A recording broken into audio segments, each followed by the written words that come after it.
शुरुआत में यहाँ पे हमें फिर से डंजन का सीन दिखाया जाता है। अब आपको याद ही होगा यार, चाहे यहाँ पे काफी बुरी तरह से जख्मी हो चुकी थी और जिन्हों को कुछ समझ नहीं आ रहा होता कि वो क्या करे, तभी वो यहाँ पे कैमरामैन को बोलता है अपना कैमरा बंद करने के लिए, लेकिन यार वो कंफ्यूज होता है तो जिन्हों कहता है कि बंद करो नहीं तो मैं इसको तोड़ दूंगा। तो यहाँ पे कैमरा बंद करने के बाद कारगिल गन इधर ब्युंगू की बॉडी को लेके आ जाता है और बेक ये देख के शौक हो जाता है। बेक यही सोचते हैं कि जिन्हों उसकी बॉडी के साथ क्या करने वाला है, लेकिन जिन्हों उसे शांत कर देता है। वो कहता है कि अभी मेरे पास समय नहीं है एक्सप्लेन करने का और प्लीज बात मत कीजिए। वो यहाँ पे आगे आता है और ब्युंगू की बॉडी को मतलब ब्युंगू को अराइज कर देता है। ठीक है, यहाँ पे भाई ब्युंगू एक शैडो सोल्जर बन चुका होता है, जिसे देख के यहाँ पे बेक तो भाई शौक हो जाता है। दूसरी ओर यहाँ पे हमें गोटो की टीम का सीन दिखाया जाता है। बेसिकली यहाँ पे सारी की सारी बैटल शिप्स एंड से लड़ने की कोशिश कर रही होती है। गोटो की टीम का वो जो बंदा था ना एक, वो बच गया था, उसकी यहाँ पे बुरी तरह से वाट लग चुकी होती है। वो ये कहता है कि ऐसा हो ही नहीं सकता कि हम उन मॉन्स्टर्स के पास वापस जाए उस आइलैंड के ऊपर, अब हमारा कुछ नहीं हो सकता, हमें कोई नहीं बचा सकता है। मिस्टर गोटो को ऐसे मार दिया उसने। तो सुगीमोटो बताता है कि देखो यार, जो न्यू स्पीशीज थी वो मर चुकी है और वो जो खतरनाक मॉन्स्टर था वो भी मर चुका है। अब ये बात तो ये बंदा एकदम सही नहीं पाता, वो सोचता है ऐसा कैसे हो सकता है भाई। दूसरा यहाँ पे हमें फिर से डंजन के अंदर का सीन दिखाया जाता है। लोग काफी ज्यादा इंप्रेस हो जाते हैं ये देख के कि भाई जिन्हों के पास एबिलिटी है कि वो मरे हुए लोगों को जिंदा टाइप कर सकता है। और ब्युंगू यहाँ पे चला जाता है। जिन्हों ये कहता है कि मैंने उसकी वॉइस सुनी, हंटर मिन ने मुझसे कहा था कि मेरी ताकत का इस्तेमाल करो। तो यहाँ पे ब्युंगू चाहे को हील करना शुरू कर देता है और जिन्हों यहाँ पे काफी इंप्रेस होता है कि यार बिना ऑर्डर दिए यहाँ पे ब्युंगू ने चाहे को हील करना शुरू कर दिया। इसका तो ये है कि वो जब जिंदा रहे होंगे तो काफी अच्छे इंसान होंगे वो। ठीक है, और माडोंगो के सोचते हैं कि यार जैसे जैसे लड़ाई में वो पार्ट लेता है और भी ज्यादा ताकतवर बनता जाता है और ये बात किसी को नहीं पता चलनी चाहिए। काफी खतरनाक बात है कि नहीं, ये सारी एबिलिटीज यहाँ पे चाहे सक्सेसफुली हील हो चुकी होती है, लेकिन बेक ये कहता है कि हंटर संग, मुझे पता है कि अभी तुम हंटर के तौर पे काफी सारी लड़ाइयाँ लड़ोगे और ब्युंगू की ताकत तुम्हारे काफी काम आएगी, है ना, लेकिन उसे कभी भी लड़ाई पसंद नहीं थी। तो यहाँ पे वो जिन्हों के कंधे पे हाथ रखते हैं और वो यही कहता है कि प्लीज क्या तुम मुझे वादा करोगे कि तुम कभी भी उसको बैटल फील्ड में नहीं भेजोगे फिर से। तो जिन्हों कहते हैं कि देखो रेड गेट की तरह ही तुमने आज भी मेरा कंधा पकड़ा है, लेकिन इस बार मैं समझ सकता हूँ कि तुम मुझसे एक रिक्वेस्ट कर रहे हो। ठीक है, और मैं भी उसकी कदर करता हूँ, मैं भी यही मानता हूँ। यहाँ पे वो ब्युंगू के पास आता है और उसकी एक्सट्रैक्शन को कैंसिल कर देता है।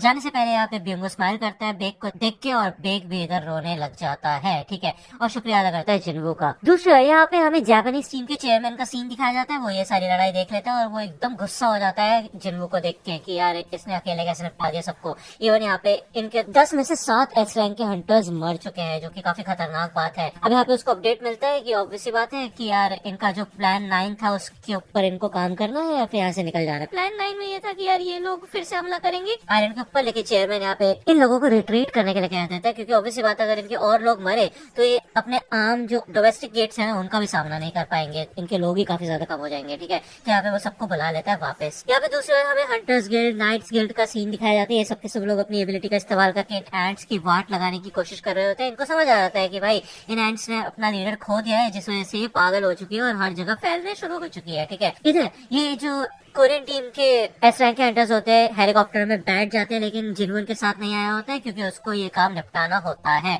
दूसरे डंजन के अंदर यहाँ पे कारगिल गन की एबिलिटीज के साथ वो काफी खतरनाक दहशत मचा देता है भाई, मतलब आतंक मचा देता है वो। यहाँ पे उसे एक्स को डिस्ट्रॉय करने के भी काफी अच्छे खासे पॉइंट्स मिल रहे होते हैं। वो इधर डीमन मोनार्क की स्वॉर्ड का इस्तेमाल करते हैं जिससे यहाँ पे बिजली निकलती है और एक साथ वो काफी सारी एंट्स की वाट लगाता है। वो यही सोचता है कि उसने इसे जंग खाने के लिए क्यों रखा हुआ था। वो यहाँ पे अपने सारे एलिट सोल्जर्स को भेजते हैं और ये सबके सब यहाँ पे मारकाट मचाना शुरू कर देते हैं। फाइनली इधर जिन्वू 100 लेवल पे पहुंच चुका होता है। ठीक है, अब फाइनली वो यहाँ पे आता है बेरू की बॉडी के पास और शैडो एक्सट्रैक्शन अवेलेबल होती है, वो अराइज बोलता है, जिसके बाद यहाँ पे चारों तरफ अंधेरा छा जाता है। उसे समझ नहीं आता भाई चल क्या रहा है इधर। तभी वो वापस आ जाता है और हमें दिखाया जाता है कि बेरू एक शैडो सोल्जर बन चुका होता है और काफी खतरनाक लग रहा होता है। अब जिन्हों को तो लग रहा था कि उसका एक्सट्रैक्शन एक बार को फेल हो गया, लेकिन ऐसा कुछ नहीं होता। तो वो सोचता है कि बाकी एंट्स को अराइज करे, लेकिन तभी पीछे से उसको आवाज आती है कि किंग। तो जिन्हों शौक हो जाता है कि बोल कैसे सकते हैं। तो बेरू फिर से कहता है कि किंग प्लीज मुझे एक नाम दीजिए। तो यहाँ पे एक नोटिफिकेशन आता है जिनको देखता है कि इसकी रैंक है जनरल रैंक और ये रैंक उसने पहली बार देखी होती है। ऐसा हो सकता है कि इस रैंक के लोग बोल सकते हो, ठीक है ना, क्योंकि और कोई सोल्जर तो नहीं बोल सकता है। तो जिनको से पूछते हैं कि मैंने ही तुम्हें जान से मारा, तो क्या फिर भी तुम मेरे साथ मुझे फॉलो करना चाहोगे। तो बेरू ये कहता है कि मैं मरा नहीं हूँ, बल्कि मैं आपकी ताकत की वजह से जिंदा हो गया हूँ और मेरे दिल में खुशी की लहर दौड़ रही है। तो प्लीज किंग मुझे नाम दीजिए, मैं आपको जिंदगी भर फॉलो करूंगा।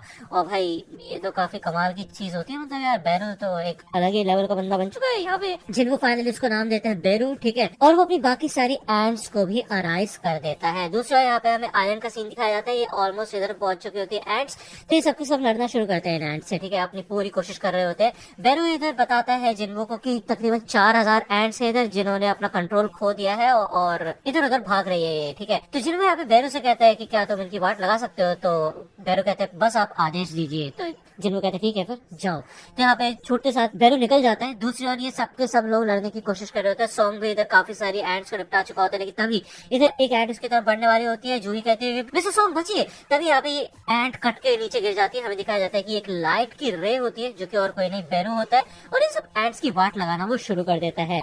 दूसरी ओर हमें यहाँ पे हेलीकॉप्टर का सीन दिखाया जाता है जिसमें कोरियन एस रैंक के हंटर्स होते हैं। इधर ये लोग इन एंड से लड़ने की कोशिश कर रहे होते हैं, लेकिन ये कुछ खास कर नहीं पाते।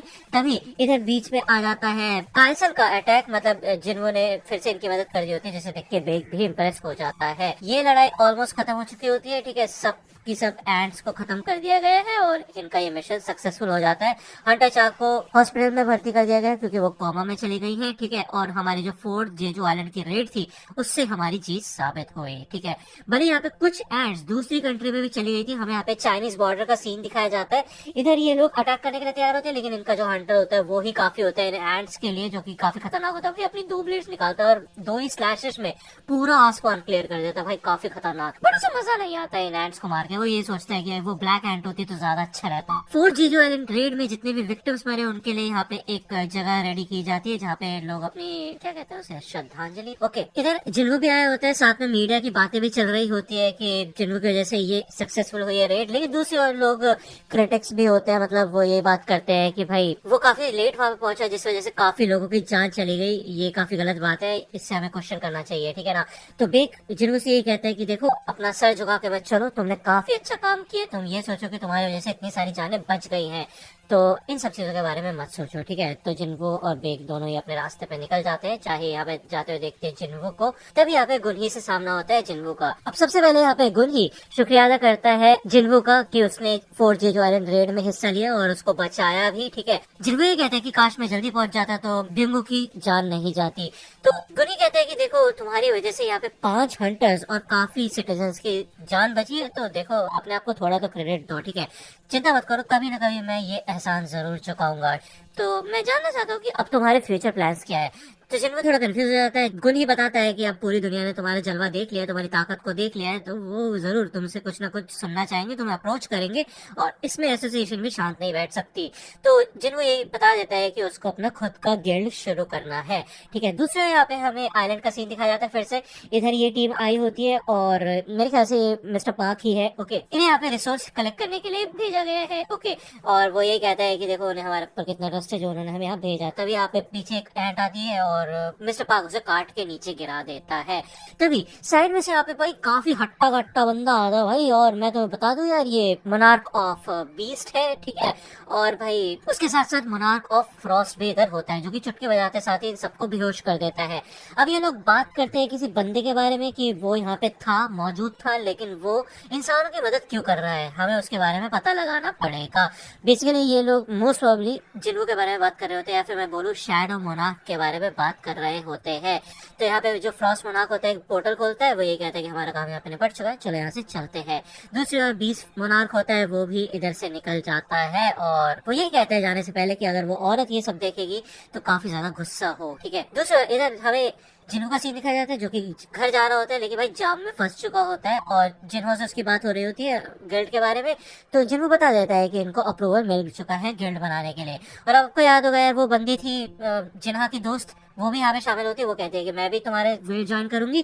तो जिन्वो फोन काट देता है और ये कहते हैं ये बच्चे भी ना। तभी गुन्ही का यहाँ पे कॉल आता है। गुन्ही बताता है कि जिस फ्लाईओवर पे वो है वहाँ पे एक गेट अपीयर हो चुका है और वहाँ पे हंटर्स को भेजा तो गया है। तो यार ऑब्वियसली बात है यहाँ पे हंटर्स तो पहुंचे नहीं होते, वो सब ट्रैफिक में फंसे होते हैं। तो जिन्वो इधर आ जाता है, ठीक है। भले ही बंदा उसे रोकने की कोशिश करता है, लेकिन जिन्वो कहते हैं चिंता मत करो, मैं अकेले ही निपटा लूंगा। ये एक बी रैंक का गेट होता है। जैसे जिन्वो अंदर जाता है ये कन्वर्ट हो जाता है एक रेड गेट में, जो कि काफी खतरनाक बात है। अब जिन्वो कहता है यार एक के बाद एक सरप्राइज मिल रहा है। काश मैं मॉम को बता ही देता कि मैं लेट आऊंगा। इधर काफी सारे मैजिक बीस्ट होते हैं, तो जिन वो ये कहते हैं कि चलो ज्यादा समय नहीं लगेगा इनको निपटाने में। वो यहाँ पे अपनी पूरी शैडो आर्मी को बाहर निकाल लेता है और भाई काफी कमाल का सीन है ये, ठीक है। दूसरा यहाँ पे हमें चाही का सीन दिखाया जाता है जो कि इधर खड़े होकर सोच रही होती है। अब चॉय जोंगिन इधर आता है और चाहे ये बताते हैं कि इस रेड मिशन के बाद उसको अपने लिमिटेशन के बारे में पता चला कि वो इतनी भी ज्यादा ताकतवर नहीं है, दूसरों को ही उसे रेस्क्यू करना पड़ा। लेकिन वो इंसान अलग है, यानी कि वो जिन्हों की फैन बन चुकी है। ओके, वो ये कहती है कि मैं उसके साथ खड़े होकर लड़ना चाहती हूँ, शोल्डर से शोल्डर मिला के, और भी ज्यादा ताकतवर बनना चाहती हूँ। दूसरे यहाँ पे हमें गेट के अंदर का सीन दिखाया जाता है और हमें बताया जाता है कि डंजन्स काफी खतरनाक जगह है। हंटर्स का जन्म ही इसलिए होता है कि वो हंट कर सके, लेकिन हंटर्स के तौर पे हमें चौकन्ना भी रहना पड़ता है कि कहीं हमारा ही शिकार ना हो जाए। ओके, और सिचुएशन कभी भी रिवर्स हो सकती है, ठीक है। लोग अपने आप को प्रूव करने की कोशिश करते हैं, हंटर्स हंट करने की कोशिश करते रहते हैं और उन्हें कोई भी नहीं रोक सकता। वो धीरे धीरे करके आगे बढ़ते रहते हैं। ये गेट इधर क्लियर हो जाता है और जिन्हो भाई एकदम राजा की तरह यहाँ से निकल रहा होता है और वो ये कहता है कि अब अगला कौन है। अगर आपको ये वीडियो पसंद आए तो लाइक करना। अगर आपके पास कोई और सजेशन है तो जरूर देना कमेंट सेक्शन में, ठीक है। कोई एनिमे आप कवर करवाना चाहते हो, सारे के सारे नेम्स डाल दो, ठीक है। मिलता हूं आपसे अगली वीडियो में, तब तक के लिए गुड बाय।